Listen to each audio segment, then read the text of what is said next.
And we're back. Today we're going to be cutting this tree action. Start cutting all these branches.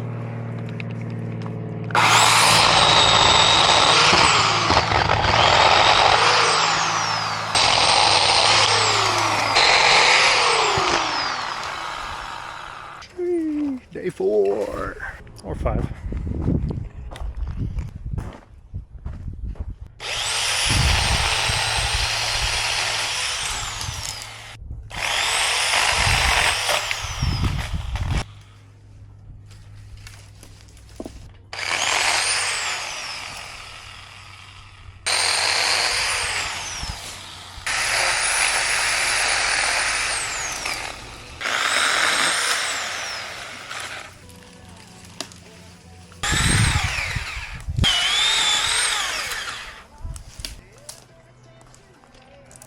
All that has to go.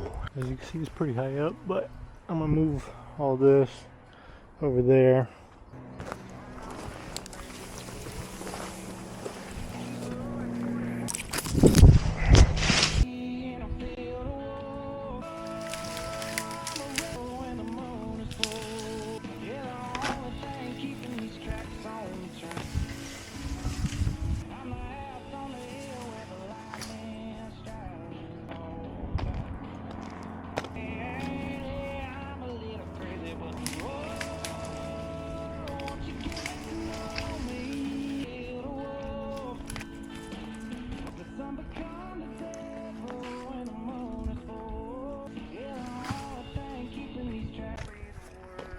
We almost there. Gotta hit a little bit of this side, maybe some of that, maybe that right there, and get it ready for the dumper. Let's get it, man.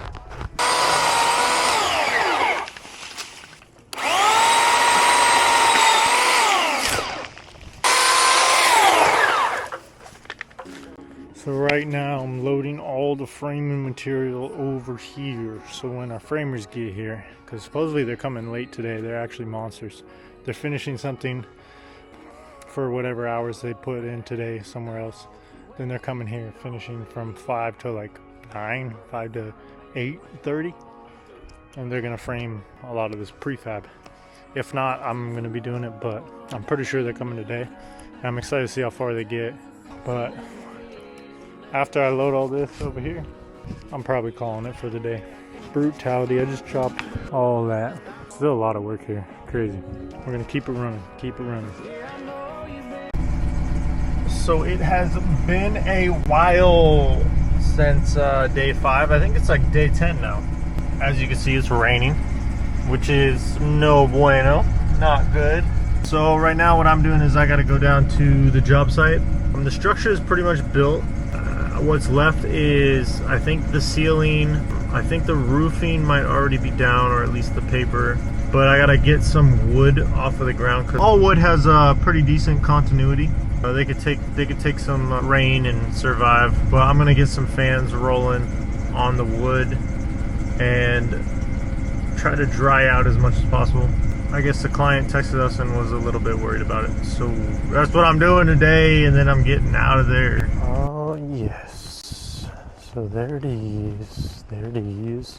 All this wood definitely needs to be at least upright. Alrighty then, since this side's pretty much already built, probably gonna set up a good chunk of the wood vertically or horizontal. Alrighty, I'll grab a few things, a few stuff. See all this type of stuff that's not treated? That's the stuff that I'm mostly worried about. Day 10. We on day 10. It's looking pretty good. It's built super solid. But yeah, it's moving. It's moving. One of my saviors, man. I used to work a lot with restoration companies. And for drying out wood, this is super big to use the fans. I'm going to use those sawhorses, these fans, set up the stuff that's not treated, and go from there. Hopefully that helps the customer's concerns. But yeah. Oh yeah. So the roofing material is going to go as high as this. It's gonna be this over here. I'm gonna run probably more of those that way, and then run cedar on top, and then that's gonna go on top of the cedar to waterproof it. And then it's gonna be all the caulking and all the things that are here. The caulking, and then it's pretty much a glue down. So I'm setting this up here now, but I might actually move this because flooring also needs to be done. But the only issue with that is I know we have flooring for that side, because I'm pretty sure in the plans this stuff is used for the flooring over there. But over here, I'm not too sure. Time will tell, time will tell. You know what might be better is to run more plastic from the ceiling that way, and then put this under the plastic over here. That's the move, actually. I like it better. Alrighty, just packed all this right there. I'm gonna attach it to what we already got attached here. Right here, get the pin nailer. Yeehaw.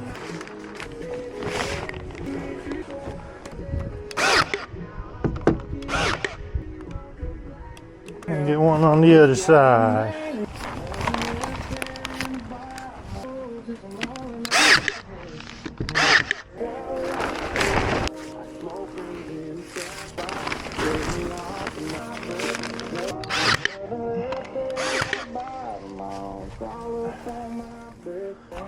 The end of the tunnel.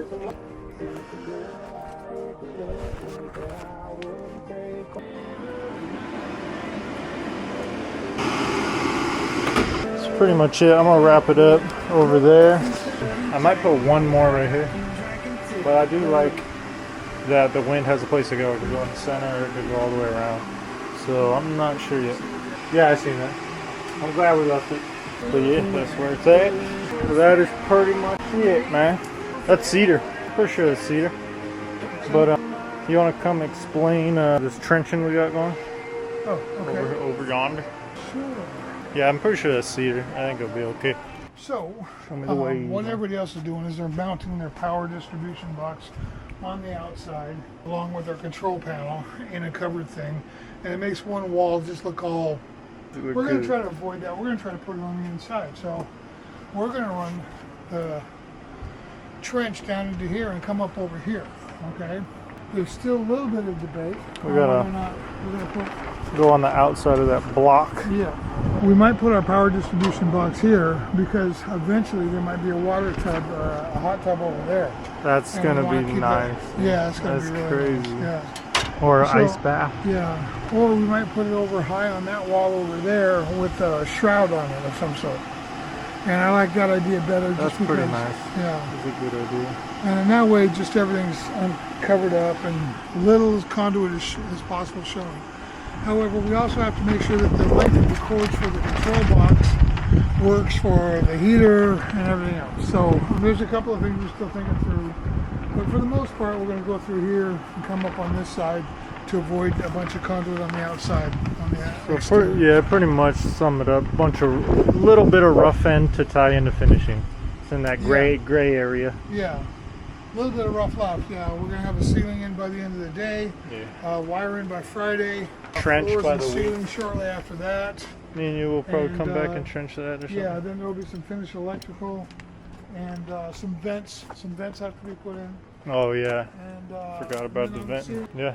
All in all, that'll be it. All in all, this is the beast from the back. This is what I like about the frame. It's because when the framers leave, the building's there. Yeah, I know. Yeah. Crazy that freaking they don't get the same respect as plumbing and electrical, like work-wise, but for like permitting and service costs. But I think we're gonna wrap it up there. I'll catch you guys later.